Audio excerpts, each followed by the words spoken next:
Matatag curriculum, araling panlipunan para sa ika-4 na baitang.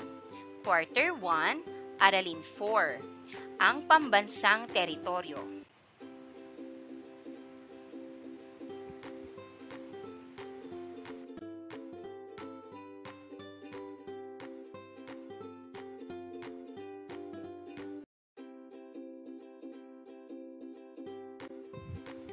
Magandang buhay! Kumusta? Handa na ba kayong mag-aral ngayong araw? Kung oo ang iyong sagot, simulan na natin. Ang ating paksa ay may kinalaman sa ang pambansang teritoryo. Muli, ako si Teacher Aika, ang inyong online teacher. Simulan na natin. Mga nilalaman. Ayon sa atas ng Pangulo, ayon sa doktrinang pangkapuluan o Archipelagic Doctrine, UNCLOS. Mga kasanayan at layuning pampagkatuto. Narito ang mga layunin na ipaliliwanag ang mga saligan ng lawak at hangganan ng teritoryo ng Pilipinas. Natutukoy ang teritoryo ng Pilipinas ayon sa doktrinang pangkapuluan at ayon sa atas ng Pangulo. At natatalakay ang teritoryo ng Pilipinas gamit ang iba't ibang batayan gaya ng doktrinang pangkapuluan at atas ng Pangulo. Magkaroon muna tayo ng munting balik-aral. Tutukuyin at pipiliin ng mga mag-aaral ang angkop na kasagutan sa katanungan sa bawat bilang. Una, ano ang tawag sa sukat ng lupain na nasasaklaw ng jurisdiksyon ng isang bansa? A. Teritoryo, B. Archipelago, C. Insular, o D. Lokasyon? Ang tamang sagot, letrang A, teritoryo.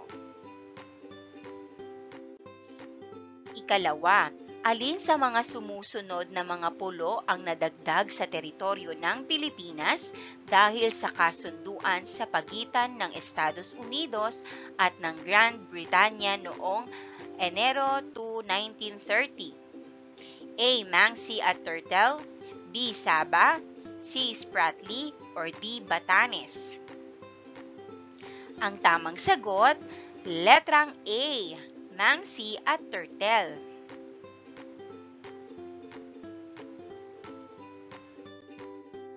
Ikatlo, saang artikulo sa Saligang Batas ng Pilipinas matatagpuan ang tungkulin ng bawat Pilipinong pangalagaan at ipagtanggol ang bansa? A. Artikulo 1, B. Artikulo 2, C. Artikulo 3, o D. Artikulo 4? Ang tamang sagot, letrang A, Artikulo 1 o Artikulo 1. Ika-4, aling kasunduan ang nagpapahayag na ang mga pulo ng Cagayan, Sulu at Sibutu ay bahagi ng teritoryo ng Pilipinas? A. Kasunduan sa Paris, B. Saligang Batas, C. Kasunduan ng Estados Unidos at ng Espanya, o D. Kasunduan ng Estados Unidos at Grand Britanya? Ang tamang sagot, letrang C. Kasunduan ng Estados Unidos at ng Espanya. Ikalima, aling kasunduan ang nagpapahayag na ang mga pulo ng Mangsi at Turtle ay sakop ng kapuluan ng Pilipinas? A. Kasunduan sa Paris, B. Saligang Batas, C. Kasunduan ng Estados Unidos at ng Espanya, o D. Kasunduan ng Estados Unidos at Grand Britanya? Ang tamang sagot ay letrang C. Kasunduan ng Estados Unidos at ng Espanya.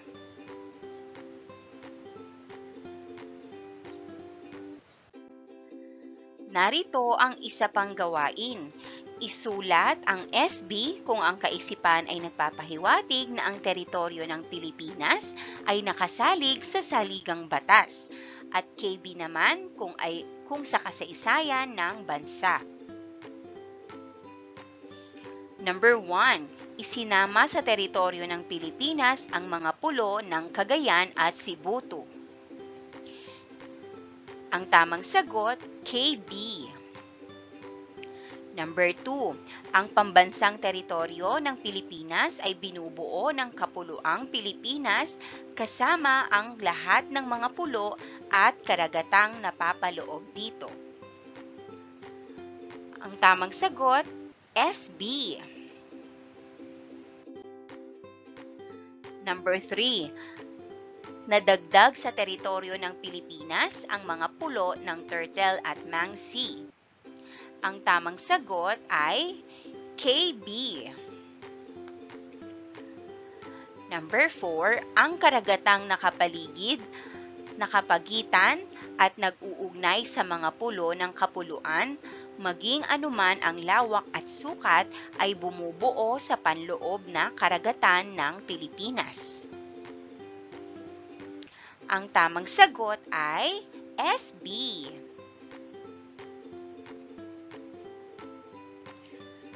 Number 5. Nadagdag ang pulo ng Cagayan, Sulu at Sibuto sa teritoryo ng Pilipinas. Ang tamang sagot ay KB.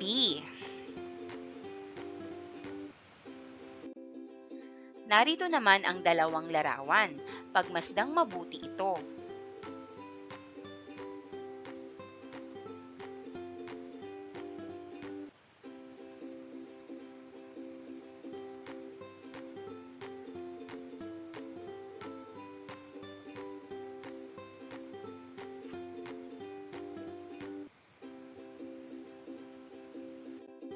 Narito ang mga katanungan na dapat nating sagutin. Number 1. Ano ang napapansin ninyo sa dalawang larawan? Number 2. Ano ang ibig ipahiwatig ng mga linya sa unang larawan? Number 3. Mahalaga ba ito sa pagtukoy ng teritoryo ng Pilipinas at bakit? Number 4. Paano ito nakatutulong sa ating bansa? At number 5. Bakit kaya may pangalan na Philippines sa mapa ng Sabah? At number 6. Bilang isang mag-aaral, bakit mahalagang malaman ninyo ang mga lugar na sakop ng bansa?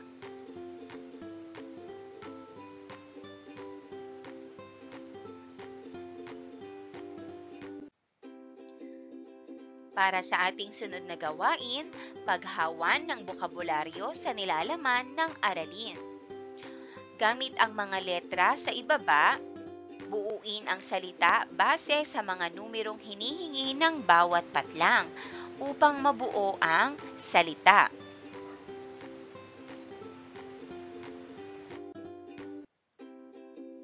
Number 1. Doktrinang pinagtibay noong 1982 kung saan ipinahahayag ang jurisdiksyong teritorial ng mga estado sa kani-kanilang mga karagatan, kabilang na ang mga katubigang nakapaligid sa bansa, kalapagang insular, mga puok submarina na kinalalatagan ng arkipelago. Ang tamang sagot ay doktrinang pangkapuluan. Number 2, ito ay nagsasaad na ang isang kapuluang estado ay may jurisdiksyon hanggang sa 200 nautical miles mula sa batayang guhit kung saan sinusukat ang territorial sea batay sa doktrinang pangkapuluan. Ang tamang sagot ay exclusive economic zone.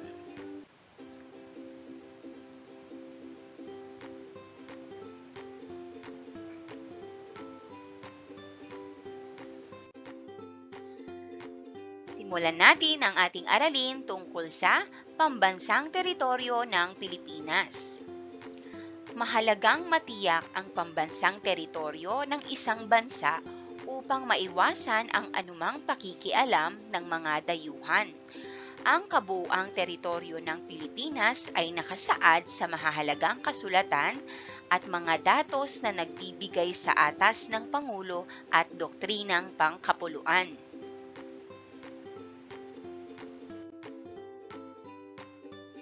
Ipinahayag sa atas ng Pangulo bilang 1569 o Presidential Decree No. 5096 na nilagdaan ni dating Pangulong Ferdinand Marcos Sr. noong 11 ng Hunyo 1978 ang pag-angkin sa mga bagong sakop ng Pilipinas. Ang mga pulo ng kalayaan na bahagi ng Spratly Islands, may layo itong halos 300 kilometro mula sa baybayin ng Palawan.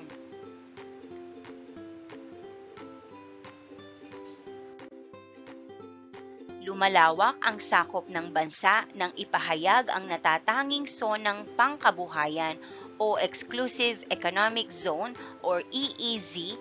Ipinahayag ito sa Presidential Decree No. 1599, tanging ang Pilipinas lamang ang may karapatang gumamit at mangalap sa mga yamang nasasakop ng zonang ito. Ito'y may layong 200 nautical miles.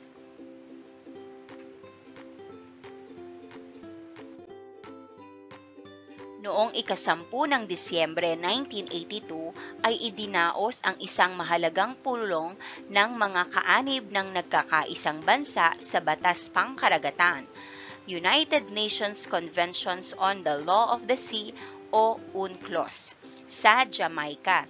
Sa pulong na ito ay pinagtibay ng 130 na bansa ang kasunduan hinggil sa mga batas na may kinalaman sa teritoryong pantubig ng mga bansa. Ilan sa mga napagkasunduan ng UNCLOS ay ang mga sumusunod.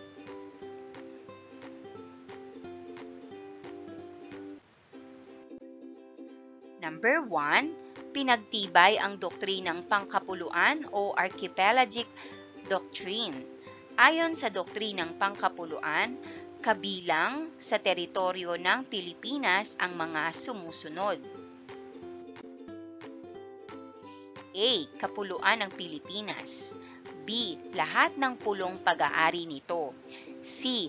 Mga bahaging tubig na sakop ng guhit na nagdurugtong sa pinakalabas na bahagi ng pulo. D.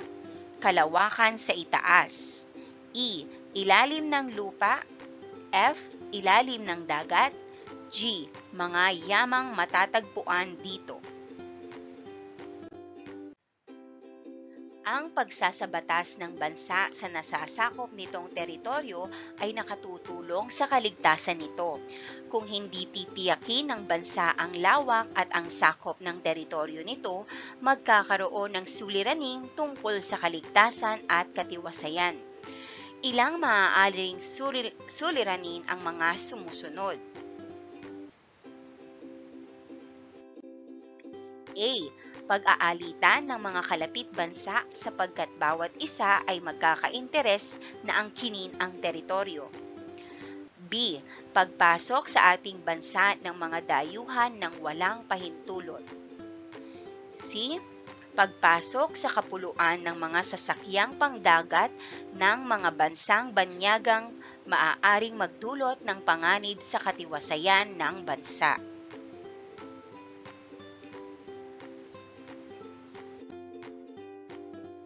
Number 2, pinahaba ng 12 nautical miles ang dating 3 nautical miles bilang hangganan ng teritoryo sa palibot ng kapuluan.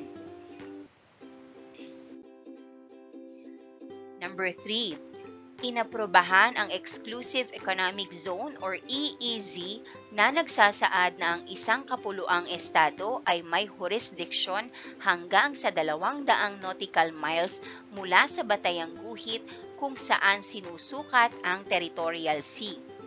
Sa loob ng sonang ito, may karapatan ang bansang pangasiwaan, pangalagaan, paunlarin ang likas na yamang matatagpuan sa ilalim ng lupa, dagat at mga nasa kailaliman nito. Mula noon hanggang ngayon, marami nang naging usapin hinggil sa legal na pagmamay-ari ng mga teritoryo ng bansa. Ilan dito ay ang usapin tungkol sa issue ng Spratly Islands at Sabah. Ang Pilipinas, gayon din ang bansang Indonesia, ang ilan sa mga bansang higit na nakinabang sa mga batas na itinadhana ng doktrinang pangkapuluan. Sa doktrinang ito, malinaw na isinasaad na ang lawak ng isang bansa ay nasusukat sa pamamagitan ng mga likhang isip na guhit na magdurugtong sa mga pulong pinakalabas at pinakamalayo na kukulong sa katubigan ng kapuluan. Sa makatuwid, may karapatan ng isang estado gaya ng Pilipinas na galugarin, pakinabangan, panatilihin, pangasiwaan ang mga likas na yamang sinasakop nito.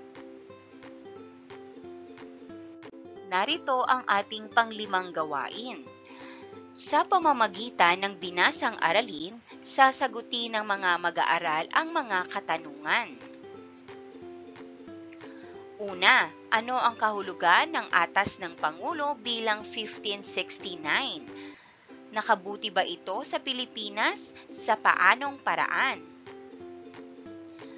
Narito ang sagot. Ang Atas ng Pangulo bilang 1569 ay isang batas noong 1978 na tumulong sa mga magsasaka sa Pilipinas sa pamamagitan ng pagbibigay ng suporta at insentibo. Dahil dito, naging mas mahusay ang kanilang mga sakahan at umunlad ang kanilang kabuhayan. Ikalawa, bakit naging mahalaga ang doktrinang pangkapuluan? Ipaliwanag. Narito ang sagot.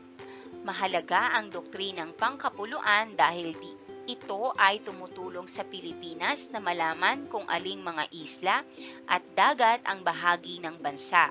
Dahil dito, nagkakaroon tayo ng kontrol sa mga yaman sa dagat, tulad ng isda at mineral. At mas madali rin nating mapoprotektahan ang ating teritoryo.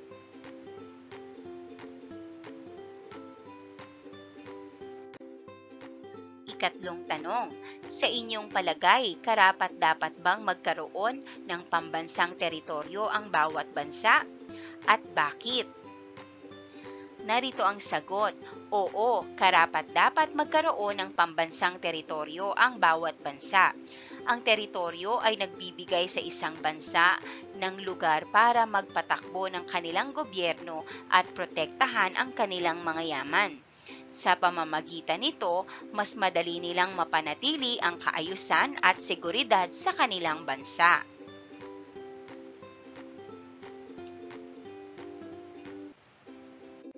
Narito ang ating ika-6 na gawain. Panuto.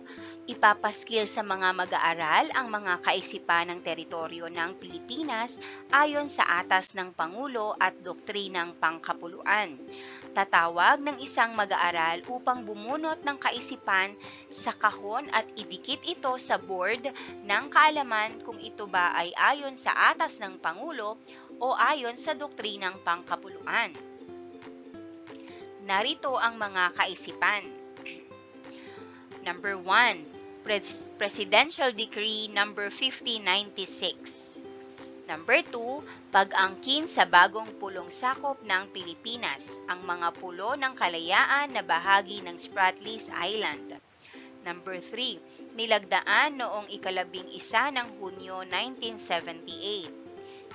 Number 4, pinahaba ng 12 nautical miles ang dating 3 nautical miles bilang hangganan ng teritoryo sa palibot ng kapuluan. Number 5, inaprubahan ng Exclusive Economic Zone or EEZ.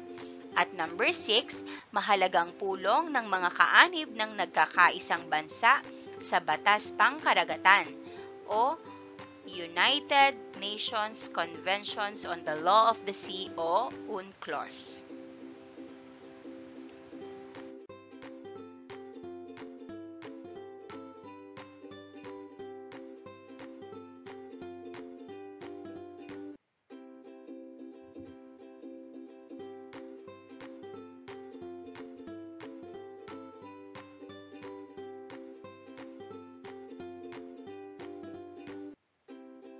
Narito ang talaan kung saan mo ilalagay ang iyong kasagutan.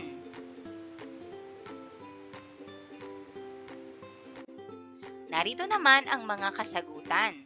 Ayon sa atas ng Pangulo, ito ay kinabibilangan ng mga number 1, Presidential Decree number 1599. Number 2, pag-angkin sa bagong pulong sakop ng Pilipinas, ang mga pulo ng kalayaan na bahagi ng Spratlys Island. Number 3, nilagdaan noong ika-11 ng Hunyo 1978. Ayon naman sa doktrinang pangkapuluan, number 4, pinahaba ng 12 nautical miles ang dating 3 nautical miles bilang hangganan ng teritoryo sa palibot ng kapuluan. Number 5, inaprubahan ng Exclusive Economic Zone or EEZ. At number 6, mahalagang pulong ng mga kaanib ng nagkakaisang bansa sa Batas Pangkaragatan o United Nations Convention on the Law of the Sea o UNCLOS. Ngayon naman, basahin nating mabuti ang mga sumusunod na pahayag. Isulat ang Pangulo o doktrina ang tumutukoy sa teritoryo ng Pilipinas ayon sa doktrinang pangkapuluan. Number 1. Ipinahayag ni Pangulong Marcos Sr. na ang mga pulong kabilang sa pangkat ng Kalayaan Island ay sakop ng teritoryo ng Pilipinas. Ang tamang sagot ay Pangulo. Tama. Number 2. Pinahaba ng 12 nautical miles ang dating 3 nautical miles bilang hangganan ng teritoryo sa palibot ng kapuluan. Ang tamang sagot, doktrina. Tama. Number 3, Presidential Decree number 1596. Ang tamang sagot, Pangulo. Tama. Number 4, inaprubahan ang Exclusive Economic Zone or EEZ. Ang tamang sagot, doktrina. Mahusay.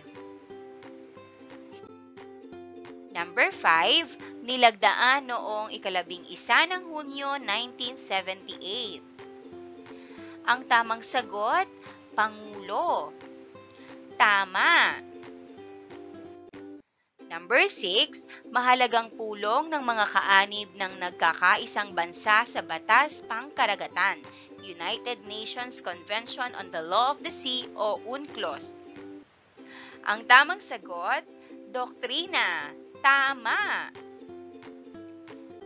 Number 7, pag-angkin sa bagong pulong sakop ng Pilipinas, ang mga pulo ng kalayaan na bahagi ng Spratlys Island. Ang tamang sagot ay Pangulo. Tama. Number 8, kabilang sa teritoryo ng Pilipinas ang mga bahaging tubig na sakop ng guhit na nagdurugtong sa pinakalabas na bahagi ng pulo. Ang tamang sagot, Pangulo. Tama. Number 9, pinagtibay ang doktrinang UNCLOS noong ika-10 ng Disyembre 1982. Ang tamang sagot, doktrina. Tama. At number 10, inaprubahan ang Exclusive Economic Zone na nagsasaad na ang isang kapuluang estado ay jurisdiksyon hanggang 200 nautical miles mula sa batayang guhit kung saan sinusukat ang territorial sea. Ang tamang sagot ay doktrina. Mahusay.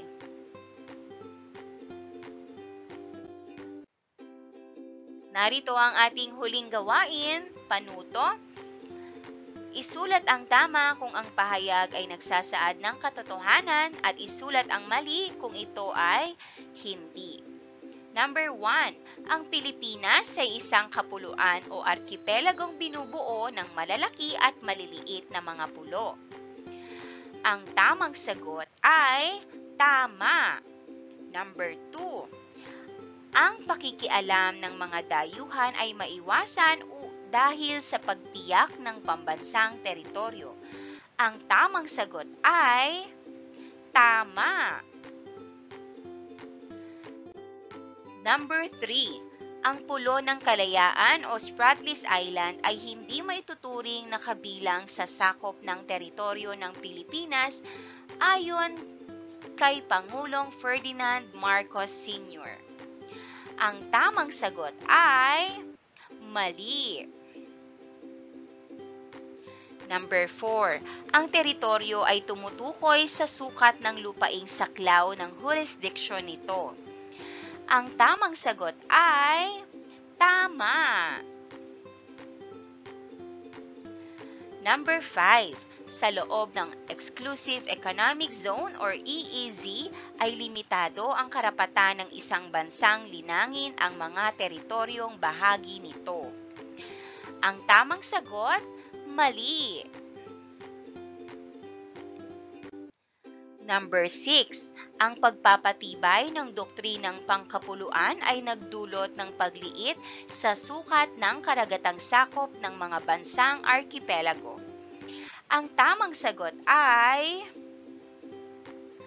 mali. Number 7. Kung walang mga batas na nangangalaga sa pag-aari at pag-angkin ng teritoryong sakop, magiging madali para sa mga dayuhan ang pagpasok sa alinmang teritoryo, lalo na sa mga kapuluan.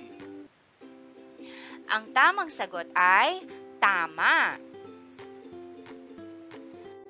Number 8. Ang teritoryo ay isang mahalagang sangkap ng isang estado, kaya't ang dapat o ang bawat mamamayan ay may tungkuling pangalagaan ito at ipagtanggol laban sa mga dayuhan.